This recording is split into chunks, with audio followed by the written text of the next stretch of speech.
মিষ্টি মুখ দিয়ে আজকের ব্লগটা শুরু করলাম। আসসালামু আলাইকুম, কেমন আছেন আপনারা সবাই? আশা করি খুব খুব খুব ভালো আছেন। আর আমি তো বরাবর খুব ভালো থাকি। আর এই যে যাত্রাপথের বিরতির টাইম, আর বিরতি যতই হোক না কেন আমাদের তো সেলফি ভিডিও সবই চলবে। আর এই যে এখন আমাদের ভিডিও পর্ব চলছে। যাই হোক, এখন একটু ভাইকে একা নিই, কারণ বিয়ে তো বারবার আসবে না, তাই না? বিয়ে তো একবারই।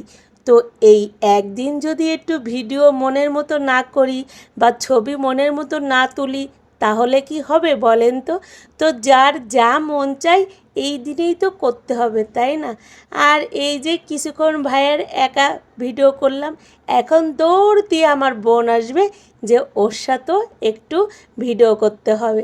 যাই হোক, যেই কাজ আর কি, যেই বলা ওই কাজ। বোনের সাথেও একটু ভিডিও নিলাম, কারণ ওরা কিন্তু দুই ভাই বোন। আর ভাইয়ের বিয়ে তো আর বারবার হবে না, এই একদিনে ওর যত মনের ইচ্ছা সব করুক, কি বলেন আপনারা? যাই হোক, এই যে আমাদের যাবার সময় চলে আসলো, তো চলুন আমরা এখন রওনা দিয়ে দিই। তো এই যে আমার ভাইয়া বলতিছে যে তোমরা কি কোনো সমস্যা হয়েছে কিনা গাড়িতে?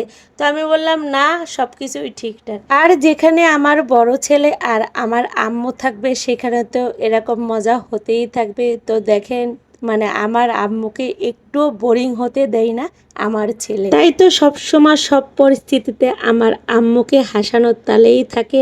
আর একটু আমার আম্মু যেন হাসে, এই জন্য তার দুষ্টুমি চলতেই থাকে। তো আমি তো আর সামনে যেতে পারলাম না, পিছন থেকেই আপনাদের কিছু তুললাম।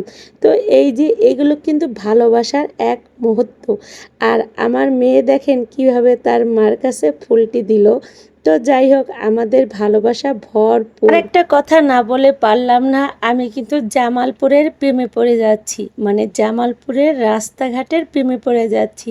দেখেন না কি অপরূপ সৌন্দর্য, আসলে দেখলেই মনে হয় শুধু তাকিয়েই থাকি তাকিয়েই থাকি। আসলে অনেক ভালো লাগছে। আর গ্রাম সাইড তো, এজন্য মনে হয় বেশি বেশি বেশি ভালো লাগছে। আর আমার কাছে মনে হয় এই দৃশ্যটা সব থেকে মন কেড়ে নেওয়ার মতো দৃশ্য। আসলে জামালপুরে যারা আছেন প্লিজ তারা একটু সাড়া দেন, কারণ এখানে থাকলে মনে হয় যে মনটা একদম ভরেই যাচ্ছে। আর বিশেষ করে বিকেলবেলা যদি এরকম পরিবেশে হাঁটা যায়, কি বলেন? আর এই যে অবশেষে আমাদের তো যাওয়া শেষই হচ্ছে না। যাই হোক, অবশেষে তাহলে আসতে পারলাম, কারণ সকাল থেকে বলতেছি কখন পৌঁছাবো কখন পৌঁছাবো, সেই মুহূর্ত কখন আসবে। যাই হোক, অবশেষে সেই কাঙ্ক্ষিত সময় চলে আসলো। তবে একটু স্বস্তির কাজ করতেছে মনের ভিতর, কারণ অবশেষে সেই জায়গা তো পৌঁছাতে পারলাম।